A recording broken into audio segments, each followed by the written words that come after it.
આપણે રસાયણ વિજ્ઞાન ચેપ્ટર 12ની અંદર કાર્બોક્સિલિક એસિડ ભાગ શરૂ કરીએ છીએ. આની પહેલાંનો ભાગ આપણે ભણ્યા આલ્ડીહાઇડ અને કીટોન સંયોજનવાળો ભાગ, જે ભાગ કમ્પેરેટિવલી ઘણો બધો લાંબો હતો. એસિડવાળો પાર્ટ એની સાપેક્ષમાં ઘણો બધો ટૂંકો છે. આલ્ડીહાઇડ અને કીટોન ભણ્યા એ પહેલાં કાર્બોનિલનું બંધારણ, પછી આલ્ડીહાઇડ અને કીટોનનું નામકરણ, પછી એની બનાવટ, પછી એના ભૌતિક ગુણધર્મ, એના રાસાયણિક ગુણધર્મ ને એમાં પણ ઘણી બધી પ્રક્રિયાઓ. મોસ્ટ આઈએમપી બધી જ નામી પ્રક્રિયાઓ, એની બનાવટમાં પણ ઘણી બધી નામી પ્રક્રિયાઓ આવી હતી અને એના રાસાયણિક ગુણધર્મમાં પણ ઘણી બધી નામી પ્રક્રિયાઓ ભણ્યા છીએ. આ કાર્બોક્સિલિક એસિડવાળો પાર્ટ રહ્યો એ બહુ જ સહેલો છે અને જો તમને ધોરણ 11 સાયન્સ અને 12 સાયન્સની સાપેક્ષની વાત કરીએ તો 11 સાયન્સના પહેલાંના ચેપ્ટરની જો તમને થોડી ઘણી ખબર હોય તો અને આગળના ચેપ્ટર્સ 12 સાયન્સના તમને આવડતા હોય તો આ ભાગમાં 80% સુધીની પ્રક્રિયા 80% સુધીની પ્રક્રિયાઓ કાર્બોક્સિલિક એસિડની તમે આગળ ભણીને આવ્યા એવી જ છે. એટલે આ પાર્ટ તમને બહુ જ સહેલો લાગશે. પણ આલ્ડીહાઇડ અને કીટોનવાળો પાર્ટમાં ઘણું બધું નવું હતું. એટલે એ પાર્ટ થોડીક વધારે મહેનત માંગી લેવો. આ પાર્ટ પ્રમાણમાં ઓછી મહેનત માંગી અને વ્યવસ્થિત રીતે યાદ રહી જાય એવો પાર્ટ. તો આપણે કાર્બોક્સિલિક એસિડનું નામકરણ ભણીએ. સૌથી પહેલાં નામકરણ માટે એક COOH સમૂહ હોય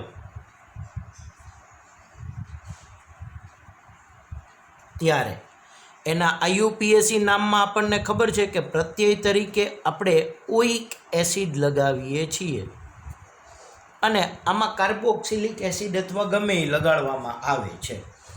તો આપણે પહેલાં દરેક સંયોજનની વાત કરીએ. માનો કે એક કાર્બનવાળો લખીએ તો HCOOH, એને IUPAC નામ તરીકે લખાય મિથેનોઇક એસિડ, અને એને સામાન્ય અથવા પ્રચલિત નામ તરીકે લખાય છે ફોર્મિક એસિડ. જો બે કાર્બનવાળો એસિડ લઈએ તો અહીંયા એક કાર્બન મૂકીએ એટલે CH3COOH, એને IUPACમાં કહેવાય ઇથેનોઇક એસિડ,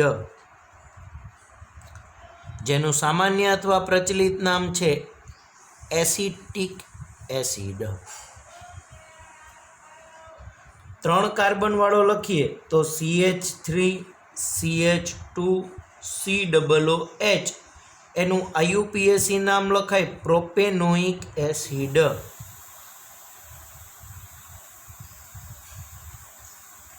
એનું પ્રચલિત નામ છે પ્રોપિયોનિક એસિડ.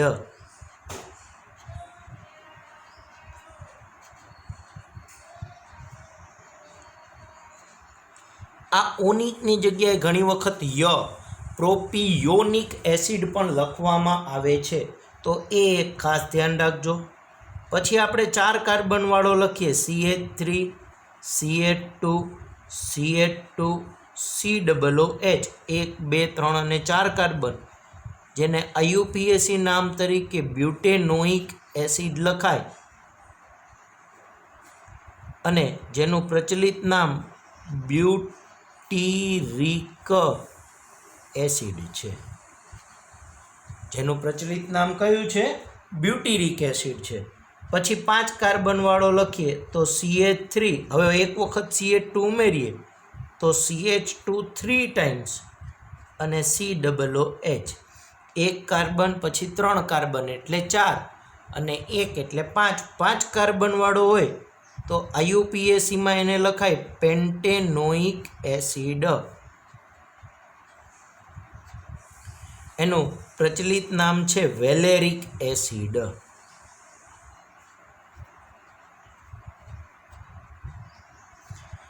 અને 6 કાર્બનવાળો લખીએ કે CH3 CH2 4 ટાઈમ્સ COOH, એને IUPAC નામમાં લખાય હેક્ઝેનોઇક એસિડ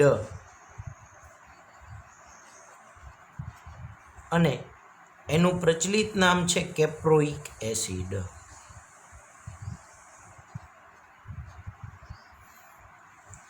આ પ્રચલિત નામ છે એ જુદી જુદી રીતે મળતા આવતા હોવાને કારણે એને લેવામાં આવ્યા છે.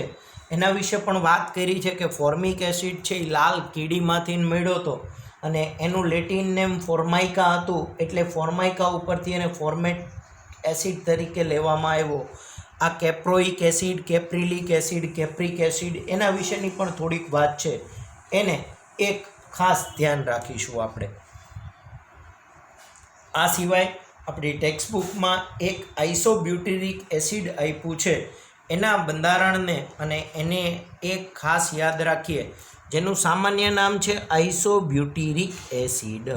નામ ઉપરથી બંધારણ લખીએ આઇસોબ્યુટેરિક એસિડ. તો બ્યુટેરિક એટલે 4 કાર્બન દર્શાવવાના, આઇસો એટલે છેલ્લેથી બીજા કાર્બન ઉપર એક મિથાઇલ થયો, તો એની સાપેક્ષે જો તમે એને વિચારો, સમજો, બ્યુટેરિક એટલે 4 કાર્બન, આઇસો 1 2 3 અને 4 કાર્બન અને છેલ્લેથી બીજા કાર્બન ઉપર એક COOH અહીંયા દર્શાવો, એટલે આ થઈ ગયું આઇસોબ્યુટેરિક એસિડ. ખૂટતા આપણે હાઇડ્રોજન મૂકી દઈએ તો આની ઉપર 3, અહીંયા 1, અહીંયા 3, અહીંયા આ રીતે લખીએ એટલે એનું બંધારણ લખાશે CH3 CH3 અને COOH.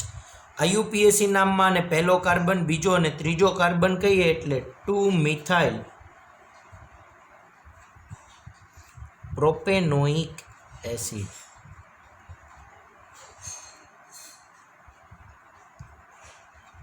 જેનું પ્રચલિત નામ છે એ આઇસોબ્યુટેરિક એસિડ લખાય છે. તો અહીંયા જે આપણે વાત કરી એ બધા જ એક COOH સમૂહ હોય એવાની વાત કરી. હવે એલિફેટિક અને 2 COOH સમૂહ હોય એવા સંયોજનની વાત કરીએ.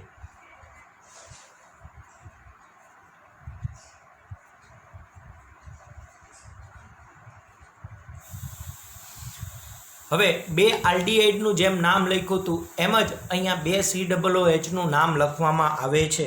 તો માનો કે આપણે 2 કાર્બનવાળો લખવો હોય તો COOH અને આ બાજુ લખીએ તો COOH, એટલે આ બે માટે ઓઇક એસિડ લખાય ને 2 કાર્બન એટલે એનું IUPAC નામ લખાય ઇથેન ડાયોઇક એસિડ.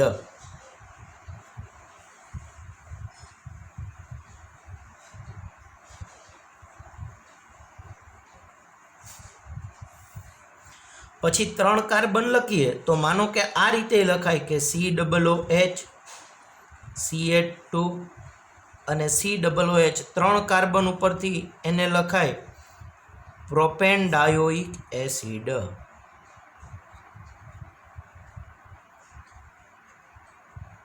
પછી 4 કાર્બન ઉપર લખવું હોય તો COOH CH2 2 ટાઈમ્સ અને COOH એના ઉપરથી એનું નામ લખાય બ્યુટેન ડાયોઇક એસિડ. અને 6 સુધી ખાસ યાદ રાખવાના છે બ્યુટેન ડાયોઇક એસિડ. હવે 5 કાર્બન વાળો લખવો હોય તો COOH CH2 3 ટાઈમ્સ અને COOH, એટલે આનું IUPAC નામ લખાય પેન્ટેન ડાયોઇક એસિડ. પછી હજુ એક કાર્બન વધારીએ તો COOH CH2 4 ટાઈમ્સ COOH એનું નામ લખાય હેક્ઝેન ડાયોઇક એસિડ.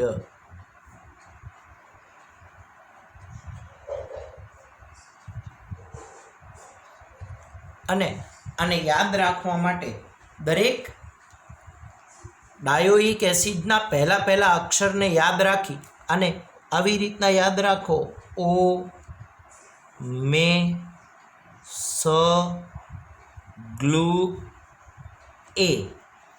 શું યાદ રાખવાનું? O મે સ ગ્લુ એ. ઘણી બધી વખત આવું પણ યાદ રાખતા હોય, oh my sweet green Apple, પણ એટલું બધું ન યાદ રાખવું હોય તો ડાયોઇક એસિડના નામ માટે સીધું આને ઓ મે સ ગ્લ્યુ એ પ્રમાણે યાદ રાખી આના નામની વાત કરીએ તો ઓ ઉપરથી આને કહેવાય ઓક્ઝેલિક એસિડ,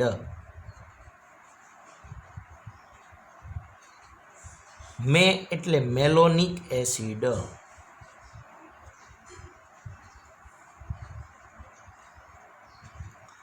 સ ઉપરથી એને કહેવાય સક્સિનિક એસિડ, ગ્લુ ઉપરથી એને લખાય ગ્લુટારિક એસિડ, અને એ ઉપરથી લખાય એડિપિક એસિડ. તો ઓ મે સ ગ્લ્યુ એ ઓક્ઝેલિક, મેલોનિક, સક્સિનિક, ગ્લુટારિક અને એડિપિક એસિડ તરીકે એનું નામકરણ કરવામાં આવે છે.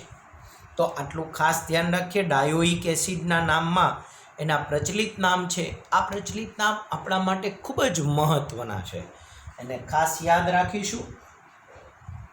આના સિવાય હવે આપણે એવું વિચારીએ કે 3 કે તેથી વધુ COOH હોય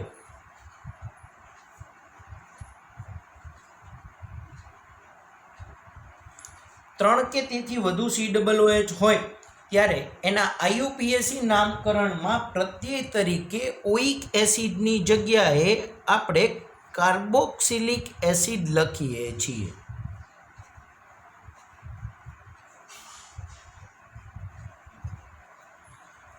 IUPAC નામમાં જ પ્રત્યય તરીકે ઓઇક એસિડની જગ્યાએ કાર્બોક્સિલિક એસિડ લખવામાં આવે છે.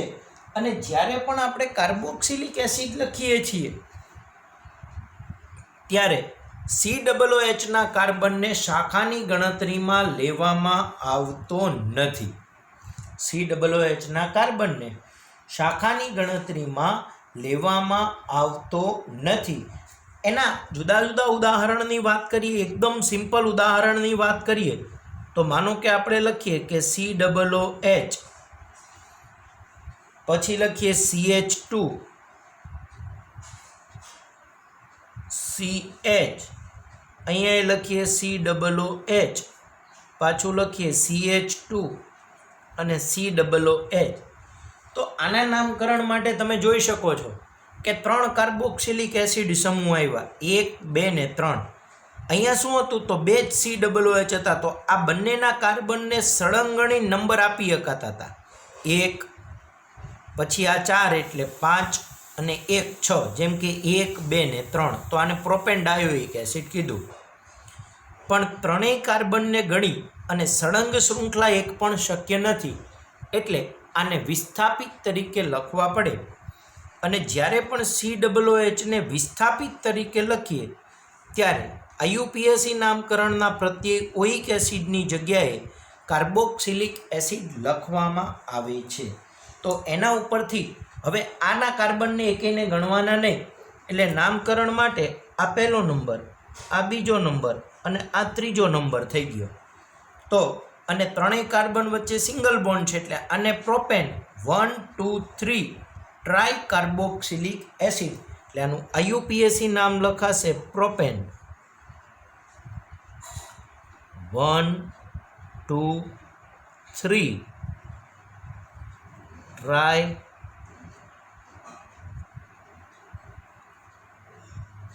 Carboxylic acid.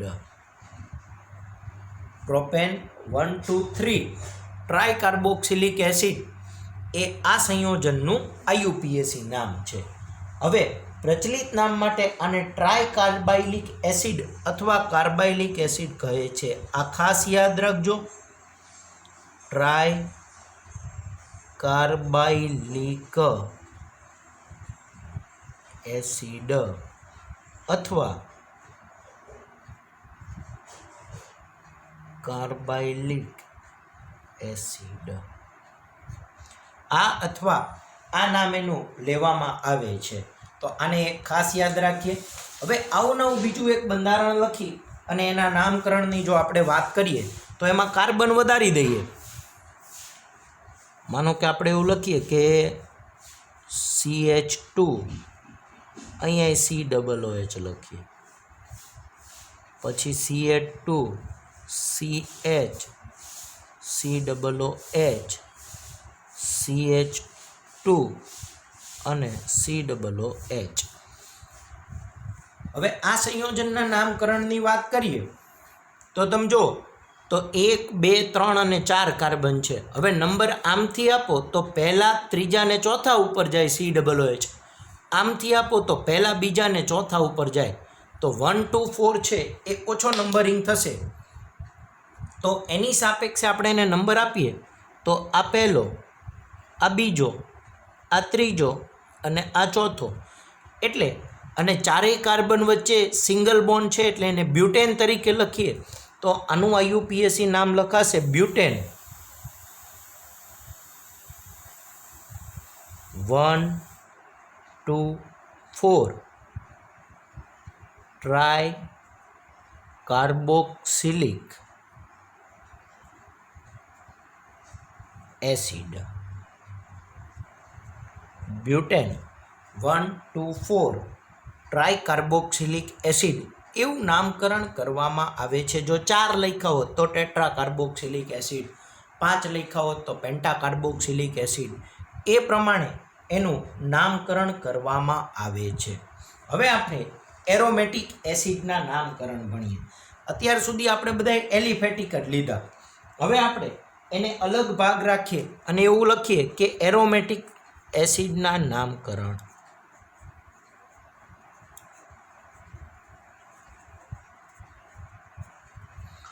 હવે આપણે કયા એસિડ ભણીએ તો એરોમેટિક એસિડના નામકરણની વાત કરીએ તો તમને બધાને એરોમેટિક સંયોજનના નામકરણ વિશે થોડું ઘણું તો આવડે જ છે. દાખલા તરીકે આપણે બેન્ઝીન ઉપર COOH લખીએ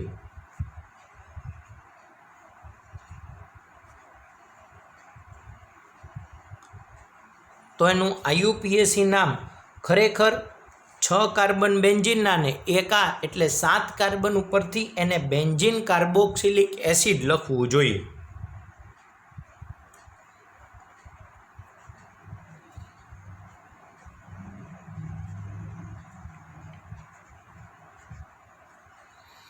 બેન્ઝીન કાર્બોક્સિલિક એસિડ લખવું જોઈએ, પણ એના IUPAC નામને જ આપણે બેન્ઝોઇક એસિડ કહીએ છીએ. આ બેન્ઝોઇક એસિડ ખરેખર એનું પ્રચલિત નામ છે.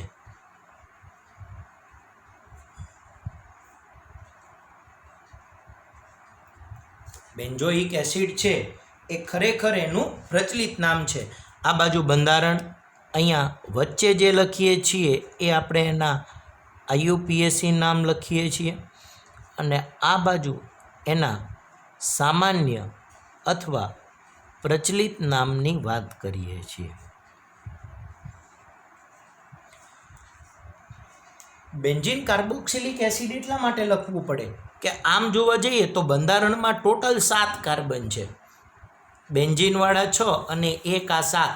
હવે બેન્ઝોઇક એસિડ નામ લખો તો એમાં 7 કાર્બનનો ઉલ્લેખ થતો નથી. એટલે 7 કાર્બન માટે બેન્ઝીન કાર્બોક્સિલિક એસિડ લખો તો એનો ઉલ્લેખ દર્શાવી શકાય કે બેન્ઝીનના 6 કાર્બોક્સિલિક એસિડનો 1 એટલે ટોટલ 7 કાર્બન થાય છે. પણ દરેક વખતે એવું ન લખવું પડે એટલે એનું પ્રચલિત નામ બેન્ઝોઇક એસિડને જ IUPAC નામ તરીકે આપણે સ્વીકારેલું છે. એટલે ખાસ યાદ રાખીએ. પછી માનો કે આપણે બેન્ઝીન ઉપર 1 કાર્બન પછી COOH મૂકીએ એટલે કે CH2 COOH મૂકીએ તો આ કાર્બનને પહેલો નંબર આપીએ, આને બીજો નંબર આપીએ, કારણ કે COOH સમૂહની ક્રિયાશીલતા સૌથી વધારે, અને બીજા ઉપર ફિનાઇલ એટલે આને લખાય 2 ફિનાઇલ ઇથેનોઇક એસિડ. એના IUPAC નામમાં લખાય 2 ફિનાઇલ ઇથેનોઇક એસિડ. પણ એનું પ્રચલિત નામ ઇથેનોઇક એસિડનું પ્રચલિત નામ છે એસિટિક એસિડ અને એને ફિનાઇલ એસિટિક એસિડ તરીકે પણ લખવામાં આવે છે. એટલે પ્રચલિત નામ એનું લખાશે ફિનાઇલ એસિટિક એસિડ. તો આ ખાસ ધ્યાન રાખીએ. હવે એરોમેટિકમાં જ 2 COOH હોય ત્યારની વાત કરીએ. જોઈજો તો COOH એટલે બે બાજુમાં આવ્યા.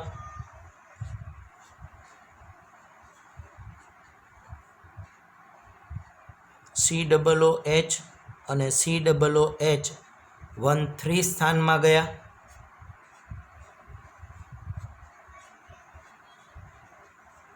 COOH અને COOH 1 4 સ્થાનમાં ગયા. એટલે આને IUPAC નામમાં 1 2 ડાયકાર્બોક્સિલિક એસિડ બેન્ઝીન ઉપર, એટલે એનું IUPAC નામ લખાય બેન્ઝીન 1 2 ડાયકાર્બોક્સિલિક એસિડ. સેમ આનું પ્રચલિત નામ IUPAC નામ લખાય બેન્ઝીન 1 3 ડાયકાર્બોક્સિલિક એસિડ. અને વહેલા અને ચોથા નંબર ઉપર હોવાથી આનું IUPAC નામ લખાશે benzene 1 4 dicarboxylic acid. Benzene 1 2 dicarboxylic acid, benzene 1 3 dicarboxylic acid અને બેન્ઝીન 1 4 ડાયકાર્બોક્સિલિક એસિડ લખાય. આને થેલિક એસિડ અને આઇસોપ્થેલિક એસિડ અને આને ટરપથેલિક એસિડ એવું પ્રચલિત નામમાં લખવામાં આવે છે. આ ત્રણેયના પ્રચલિત નામ ખાસ યાદ રાખવા જેવા. આનું પ્રચલિત નામ લખાશે થેલિક એસિડ, આનું લખાય આઇસોપ્થેલિક એસિડ,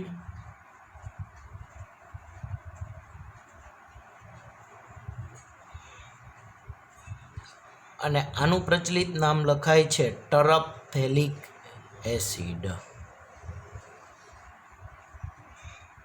તો આ ત્રણેય નામ યાદ રાખવા જેવા, થેલિક એસિડ, આઇસોપ્થેલિક એસિડ અને ટરપથેલિક એસિડ. આ ઉપરાંત બીજું એક યાદ રાખવા જેવું છે, બેન્ઝીન ઉપર પહેલા કાર્બન ઉપર COOH અને બીજા કાર્બન ઉપર OH, એટલે એને IUPAC નામમાં લખાય 2 hydroxy benzoic acid. 2 hydroxy benzoic acid, જેને પ્રચલિત નામમાં સિલિસિલિક અથવા સેલિસિલિક એસિડ એવું નામ લખવામાં આવે છે. સિલિસિલિક એસિડ અથવા તો સેલિસિલિક એસિડ એવું નામ લખવામાં આવે છે.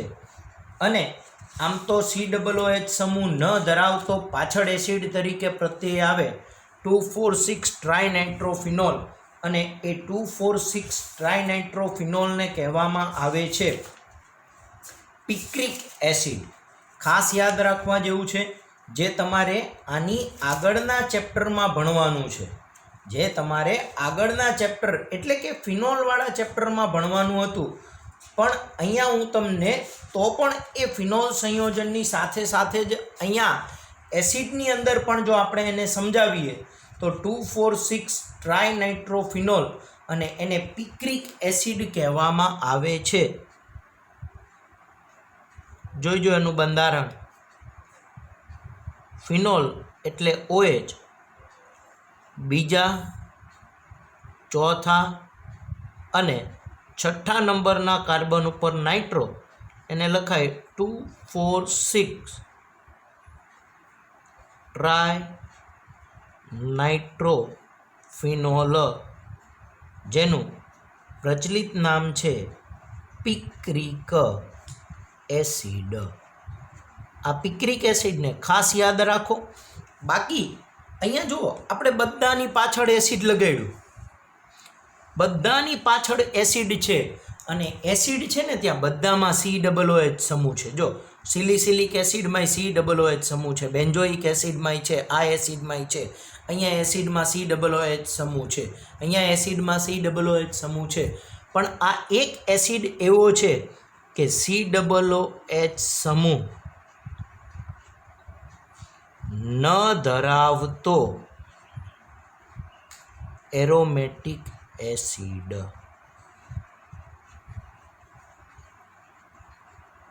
અને MCQ માટે આ પ્રશ્ન બહુ જ મહત્વનો છે.